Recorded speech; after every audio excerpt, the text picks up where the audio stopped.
श्री स्वामी समर्थ. नमस्कार, मी नंदिनी. माझ्या यूट्यूब चॅनलवर तुमचं खूप मनापासून स्वागत करत आहे. तुमच्या मनातील सर्व चांगल्या इच्छा स्वामी महाराज पूर्ण करो ही स्वामींच्या चरणी प्रार्थना करते आणि आजच्या नवीन व्हिडिओला सुरुवात करते. तर पहा, उद्या वार आहे शुक्रवार आणि या दिवशी आलेली आहे वटसावित्री पौर्णिमा. तर ही वटसावित्री पौर्णिमा जी आहे तर तिला ज्येष्ठ पौर्णिमा म्हणून देखील ओळखलं जातं. पौर्णिमा तिथी ही प्रत्येक महिन्यामध्ये येत असते, परंतु प्रत्येक पौर्णिमेचं महत्त्व हे वेगवेगळं असतं. वटपौर्णिमा ही सौभाग्यवती स्त्रियांसाठी खूप महत्त्वाची मानली जाते. या दिवशी सौभाग्यवती स्त्रिया व्रत पकडतात आणि वडाची पूजा करतात. त्याचबरोबर पतीला दीर्घ आयुष्य प्राप्त व्हावं, अखंड सौभाग्य प्राप्ती व्हावी यासाठी प्रार्थना देखील करतात. पौर्णिमा ही तिथी भगवान श्री हरी विष्णू, माता लक्ष्मी यांना समर्पित आहे.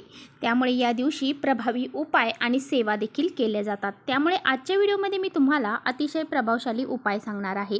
आपल्याला तुळशी मातेला अशी ही एक वस्तू अर्पण करायची आहे. ही वस्तू जर आपण तुळशी मातेला अर्पण केली तर घरातील सर्व अडचणी दूर होतील. घरामध्ये जे दुःख आहे, संकट आहे, अडचणी आहेत त्या सर्व दूर होतील. मुलांची, पतीची, घराची खूप सारी प्रगती होईल.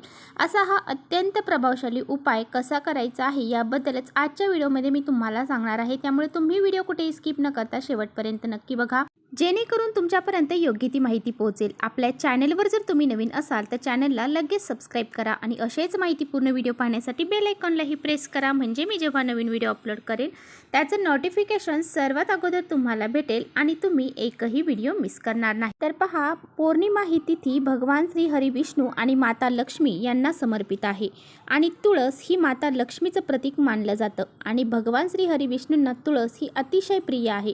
म्हणूनच तुळशीला हरिप्रिया, विष्णुप्रिया या नावाने ओळखलं जातं. त्या घरामध्ये तुळशीची नियमित पूजा केली जाते. त्या घरामध्ये कधीही सुख, शांती, समृद्धी ही कमी होत नाही. त्या घरामध्ये कधीही पैशांची कमतरता पडत नाही. अखंड लक्ष्मी त्या घरामध्ये राहत असते. तर पहा, तुळस ही ज्या घरामध्ये असते त्या घरामध्ये सकारात्मक वातावरण असते.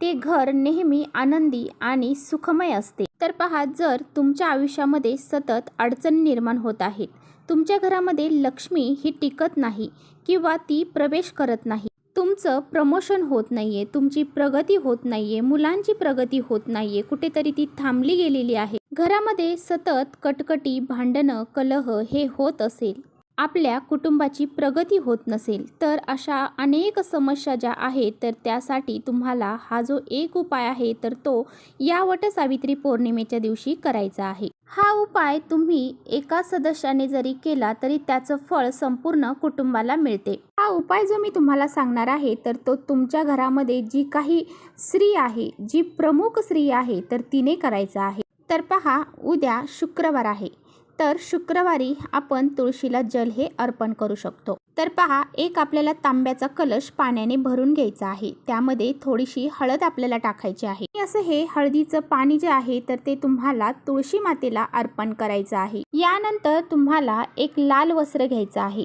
किंवा ओढणी म्हणतात, चुनरी म्हणतात, तर ती चुनरी जरी घेतली तरी चालेल.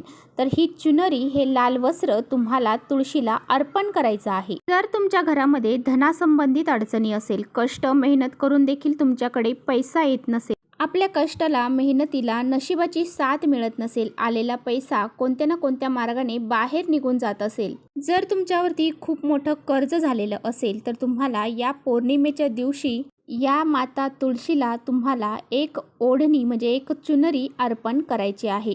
ही अर्पण केल्यामुळे आपल्या घरामध्ये धनाच्या संबंधित ज्या काही आपल्या समस्या आहेत तर त्या दूर होत आणि घरामध्ये अखंड लक्ष्मी ही वास करत असते. त्याचबरोबर घरामध्ये सुख, शांती, समृद्धी निर्माण होण्यासाठी, त्याचबरोबर घरातील अडचणी दूर होण्यासाठी तर तुम्हाला काय करायचं आहे, तुम्हाला एक पिवळ्या कलरचा धागा घ्यायचा आहे. या धाग्याला तुम्हाला 108 गाठी बांधायच्या आहेत. तर 108 गाठी बांधून हा धागा तुम्हाला तुळशीची जी कुंडी आहे तर त्या कुंडीला बांधायचा आहे. त्यानंतर तुम्हाला माता तुळशीकडे सुख समृद्धीसाठी प्रार्थना करायची आहे. जर तुम्हाला पिवळ्या कलरचा धागा भेटला नाही तर तुमच्या घरामध्ये पांढऱ्या कलरचा धागा असेल तर तो घ्या, त्याला थोडीशी हळद लावा आणि त्यानंतर त्याला 108 गाठी बांधून हा जो धागा आहे तर तो तुळशीच्या कुंडीला बांधा. हा उपाय केल्याने घरामध्ये सुख, शांती, समृद्धी ही टिकून राहते. घरातील जो कलह आहे तर तो दूर होतो. घरामध्ये कधीही वाईट संकट हे येत नाही. यानंतर तुम्हाला संध्याकाळी गाईच्या तुपाचा दिवा जो आहे, शुद्ध गाईच्या तुपाचा दिवा, तो तुळशी मातेला लावायचा आहे. तर पहा, हा जो उपाय मी तुम्हाला सांगितला आहे तो तुम्ही दिवसभरामध्ये कधीही करू शकता. तुम्हाला जेव्हा वेळ भेटेल तेव्हा तुम्हाला हा उपाय उद्या करायचा आहे. तर पहा, तुळस ही अतिशय महत्त्वाची मानली जाते. जर पहा आपल्या घरावर एखादं संकट येणार असेल तर तुळस ही आपल्याला अगोदर संकेत देत असते. म्हणजे आपण त्या तुळशीची खूप लहान मुलासारखी जरी काळजी घेतली तरी ती सुकत असते. तर संकट आपल्या घराकडे ओढणार असेल, येणार असेल तर तुळस ही सुकत असते, जळून जात असते. हा एक संकेत आपल्याला तुळशी माता देत असते. कारण तुमच्या घरावर येणारं जे संकट आहे तर ते तुळशी मातेने स्वतःवर घेतलेलं आहे. बघा, ज्या घराबाहेर जी तुळस आहे एकदम टवटवीत आणि खूप चांगली आहे तर त्या घरामध्ये कधीही सुख, शांती, समृद्धी ही कमी होत नाही. ते घर नेहमी आनंदी, सुखाने आणि आनंदाने राहत असते. तर अशा पद्धतीने तुम्हाला हा एक छोटासा उपाय या दिवशी करायचा आहे. तर चला इथेच थांबवते माझा व्हिडिओ आवडला असेल तर नक्की लाईक करा. चॅनलवर नवीन असाल तर चॅनलला सबस्क्राईब करा. परत भेटूया अशाच छानशा व्हिडिओसोबत. तोपर्यंत श्री स्वामी समर्थ.